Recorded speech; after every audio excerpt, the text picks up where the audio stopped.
मुफ्ती साहब के YouTube channel को सब्सक्राइब कीजिए। मुफ्ती अताउर रहमान कासमी। अस्सलामु अलैकुम वरहमतुल्लाहि वबरकातुहू। नाज़रीन किराम, हमारा मुल्क हिंदुस्तान एक आज़ाद मुल्क है, जमहूरियत का मुल्क है और हमारे मुल्क के अंदर क़वानीन व ज़वाबित का राज चलता है।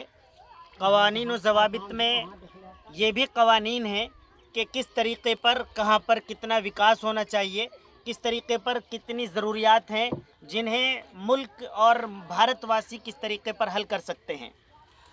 तो हम अंजुमन हिमायत इस्लाम के ज़िम्मेदारान मौलाना मुकर्रम नदवी साहब, जो प्रदेश महासचिव हैं उत्तर प्रदेश के, मौलाना हमारे राशिद मलिक कासमी साहब ज़िला अध्यक्ष हैं हरिद्वार के, और हमारे भाई मोहम्मद सलमान, ये ज़िला मीडिया प्रभारी हैं सहारनपुर से, अताउर रहमान। हमारे मुल्क के अंदर दो सूबे उत्तर प्रदेश और बिहार, ये तकरीबन दोनों आपस में भाई गिने जाते हैं और ये इस एतबार से भाई गिने जाते हैं कि यहाँ गरीबी है, कमज़ोर लोग रहते हैं, विकास बहुत ही कम होता है और कुछ इलाक़ों को तो विकास के एतबार से इस तरीके पर काट कर रख दिया गया है जैसे ये हमारे भारत के हिस्सों में बहुत ही कम दर्जे का हिस्सा रखते हों। लेकिन जब वोट की बात आती है तो भारतवासी तमाम के तमाम एक होते हैं और हर भारतवासी एक वोट डालने का अधिकार रखता है। हम यहाँ उत्तर प्रदेश से चलकर तकरीबन 1500 किलोमीटर पूर्णिया में आए हैं। बिहार का ये पूर्णिया सीमांचल का इलाका है। सीमांचल में ये पूर्णिया, अररिया और किशनगंज ये इलाका आता है, कटिहार आता है।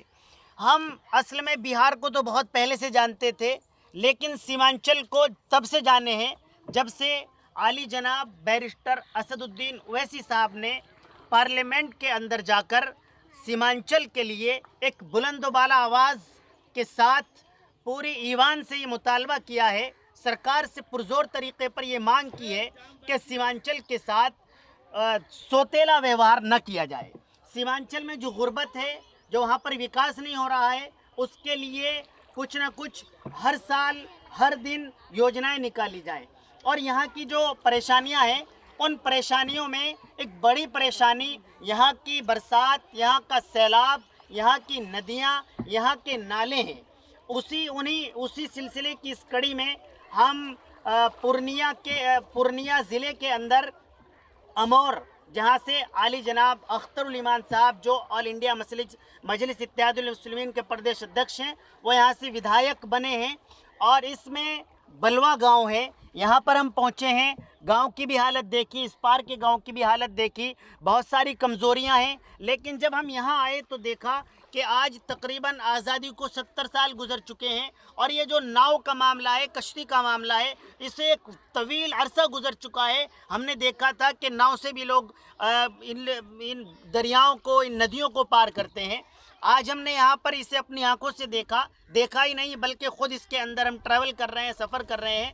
हम देखते हैं कि इस दौर में भी कश्तियों से लोगों को पार होना पड़ता है। मैंने अभी इससे पहले एक वीडियो भी शूट की थी। हमारी कुछ माएँ बहनें, उन्होंने इस पार से उस पार इसी कश्ती का सहारा लिया और वो अपने काम से गई हैं। तो जहाँ पूरी दुनिया बहुत प्रोग्रेस में है, बहुत ज़्यादा तरक्की कर रही है, यूरोप बहुत ज़्यादा तरक्की कर रहा है, और हम देखते हैं अपनी दिल्ली के अंदर ही 2-2, 4-4 पुल एक दूसरे के अंदर इस तरीके पर पेवस्त हो चुके हैं। मालूम नहीं होता है कि कौन सा पुल कहाँ जा रहा है। मेरे ख़्याल से उससे कहीं ज़्यादा ज़रूरत यहाँ सीमांचल में है, इस इलाके में है, जहाँ नदी जिस तरफ से गुज़रती है उस तरफ से अपना रास्ता बना लेती है, कटान करती चली जाती है। वो गांव देखती है, न इंसान देखती है, न जानवर देखती है, न दरख्त देखती है। जब चाहती है, जिधर से चाहती है, अपना रास्ता बना लेती है।